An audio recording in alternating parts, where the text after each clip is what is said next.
લગ્ન પ્રસંગોમાં આ શાક તમે ક્યારેક તો ખાધું જ હશે।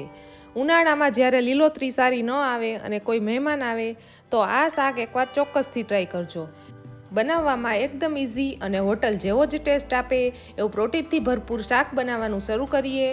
તો સૌથી પહેલાં અડધો કપ તેલને ગરમ કરવા માટે મૂકી દઈએ। તેલ આવે એટલે રાઈ, જીરું, હિંગ, મીઠા લીમડાના પાનનો વઘાર કરી લઈએ। અને અહીંયા મેં અડધો કપ આદુ મરચાં લસણને વાટીને તેની ગ્રેવી બનાવી લીધી છે। અને હવે ગ્રેવી થોડી ચડી જાય એટલે અડધો કપ ઝીણી સમારેલી ડુંગળી એડ કરી દઈએ। ડુંગળીને 2 મિનિટ માટે સાતળી લેવાની છે અને ત્યાર પછી બેઝિક મસાલા એડ કરી દઈએ। તેમાં હળદર, ધાણા જીરું, લાલ મરચું અને અહીંયા મેં મિક્સ કઠોળ સબ્જીનો સ્પેશિયલ ગરમ મસાલો આવે છે એ એડ કરેલો છે। મસાલા બધા સરસ પાકી જાય પછી આપણે ટમેટાની ગ્રેવી એડ કરવાની છે।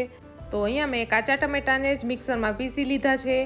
ગ્રેવી સરસ ચડી જાય એટલે તેમાં 1 કપ જેટલું પાણી એડ કરી દેવાનું। અને જો વધારે ગ્રેવી બનાવવી હોય તો પાણીની કન્સિસ્ટન્સી એ રીતે સેટ કરી લેવી। હવે અહીંયા મેં પલાળીને બાફેલા કઠોળ લીધા છે। કઠોળમાં વાલ, પંજાબી ચણા, વટાણા, દેશી ચણા, ચોળી અને મગ લીધા છે। તમને જે કઠોળ ભાવતા હોય એ કઠોળ શાકમાં એડ કરી શકાય। તો અહીંયા ચોળી અને મગ સિવાયના બધા કઠોળને મેં 7 થી 8 કલાક માટે ગરમ પાણીમાં પલાળેલા છે અને ચોળીને મગને ડાયરેક્ટ બાફેલા છે કેમ કે તે ચડતા વાર નથી લાગતી અને બાકીના કઠોળને અલગ અલગ બાફેલા છે।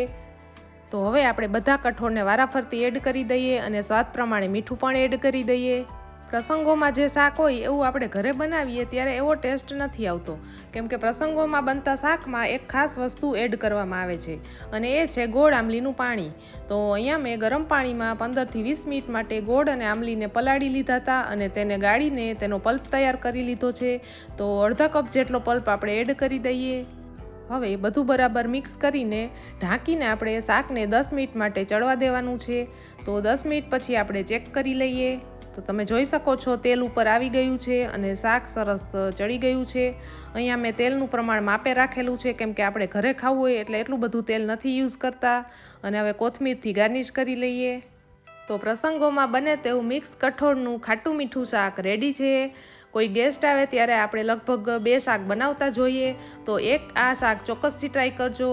પૂરી ને પરોઠા સાથે ખૂબ જ ટેસ્ટી લાગે છે અને ઉનાળામાં પણ જ્યારે શાક ન આવે ત્યારે આ શાક ખાવાની મજા પડી જાય। તો તમને મારી આજની આ રેસીપી કેવી લાગી એ કમેન્ટ કરીને જરૂરથી જણાવજો અને જો રેસીપી ગમી હોય તો લાઇક, શેર અને ચેનલને સબસ્ક્રાઈબ કરવાનું ભૂલતા નહીં। ફરી મળીશું એક નવી રેસીપી સાથે, ત્યાં સુધી આવજો।